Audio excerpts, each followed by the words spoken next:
네, 주안의 만화 1월 5일 금요일 묵상을 함께 나오도록 하겠습니다. 오늘 말씀은 신명기 2장 26절에서 37절까지의 말씀으로요. 의로움 뒤에 오는 환란에서도 라고 하는 제목으로 함께 묵상을 나오도록 하겠습니다. 자, 오늘 본문에서는 시온 왕과의 전쟁을 승리로 이끄시는 하나님의 능력을 보면서 우리가 세상을 두려워하지 말고 하나님의 말씀을 따르는 삶을 살아야 함에 대해서 말씀을 하고 계십니다. 우리가 우리의 삶을 살다가 보면 삶의 상황들 속에서 하나님의 말씀을 적용시켜야 하는데 그 상황에서 담대하게 말씀을 적용하지 못하는 경우들이 있습니다. 오히려 그 상황에서 나의 생각과 세상적인 방법들을 더 앞세우는 경우들이 있지요. 자, 이러한 결정을 하게 되는 이유의 가장 큰 것은 바로 두려움 때문입니다. 내가 하나님의 말씀대로 순종했는데 망하면 어떻게 하지? 내가 피해를 보고 손해를 보면 어떻게 하지? 라고 하는 두려움들이 우리들에게 들어오게 되고 그 두려움의 마음 속에서 내 생각과 세상의 방법들을 우리가 더욱 의지하게 되는 것이지요. 이러한 두려움의 마음과 그 자리에서 하나님께 순종하기를 원하시는 하나님의 음성이 또한 동시에 들려오게 됩니다. 자, 이때 하나님께서는 우리가 하나님의 말씀에 순종하는 삶을 살기를 원하시는데요. 그 순종의 태도들, 그 믿음을 이끌어내시기 위하여 하나님께서는 승리의 경험들을 우리들에게 주십니다. 그 경험들을 토대로 공식 하나를 우리의 머릿속에 넣게 하시는데요. 그것은 바로 순종하면 이긴다, 순종하면 복을 누리게 된다라고 하는 공식을 우리가 얻게 되는 것입니다. 자, 오늘은 헤스본 왕 시혼과의 전쟁을 보면서 하나님의 말씀을 의지하고 있는 이스라엘이 담대하게 하나님과 함께 가고 있는 모습을 우리들에게 보여주시는데요.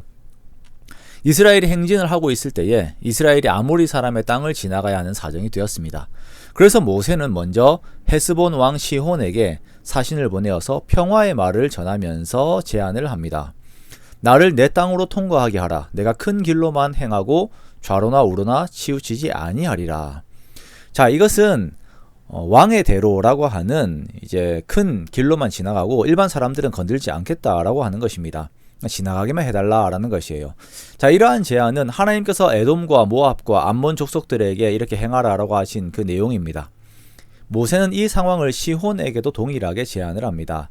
즉, 모세는 하나님께서 그들에게 채우시는 상황에서 굳이 전쟁을 할 필요가 없었기 때문에 시온의 땅을 지나가기만을 원했습니다. 자, 그런데 문제는 어제 본문이죠. 24절과 25절에 보면 하나님께서 시온을 차지하라라고 하셨다는 말씀이 이렇게 나와 있는데요. 자, 이것이 오늘 본문의 사정과 충돌을 하는 것이에요.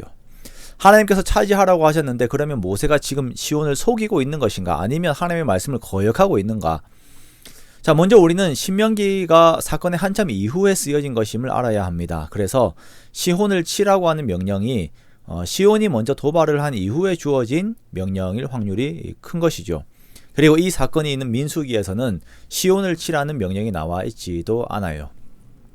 자, 이렇게 모세는 정직한 마음으로 그 땅을 그냥 지나가기만을 원했습니다. 그러나 시온은 그것에 오히려 적대적인 태도를 보이게 됩니다. 32절에 보면 시혼이 그의 모든 백성들을 거느리고 싸우러 나왔다라고 말을 하고 있어요. 평화의 성격으로 제안을 하였는데 적대적인 태도를 보이는 것이죠. 자, 어쩌면 이러한 상황들이 이스라엘 입장에서는 억울하기도 하고 손해를 보는 것과 같은 상황이기도 합니다.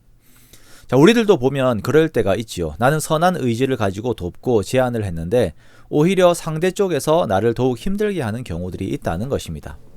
자, 이럴 때 우리들은 갈등이 오게 돼요. 그냥 내가 나의 원래 모습을 보여줄까?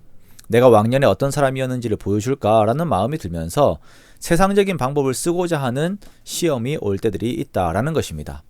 자, 그런데 우리들은 이 뒤에 일을 행하시는 분이 하나님이심을 알고 그 자리에서 선한 방법을 항상 먼저 사용을 해야 하는 것입니다. 자, 결론적으로 이스라엘이 시온을 이깁니다. 오늘날 우리들의 영적 싸움이 누가 죽고 말고의 것으로 되지 않을 것입니다. 그러나 항상 이런 일들의 결론은 우리의 순종 속에서 하나님께서 선으로 이기시고 우리들에게 복을 주시는 것으로 끝이 난다는 것을 우리가 경험을 하고 또한 믿는 것입니다. 이러한 상황에 하나님의 말씀, 사랑과 선을 대입을 하는 것입니다.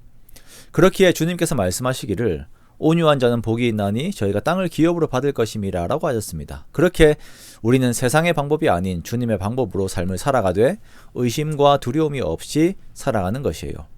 하나님의 말씀은 항상 이기기 때문입니다.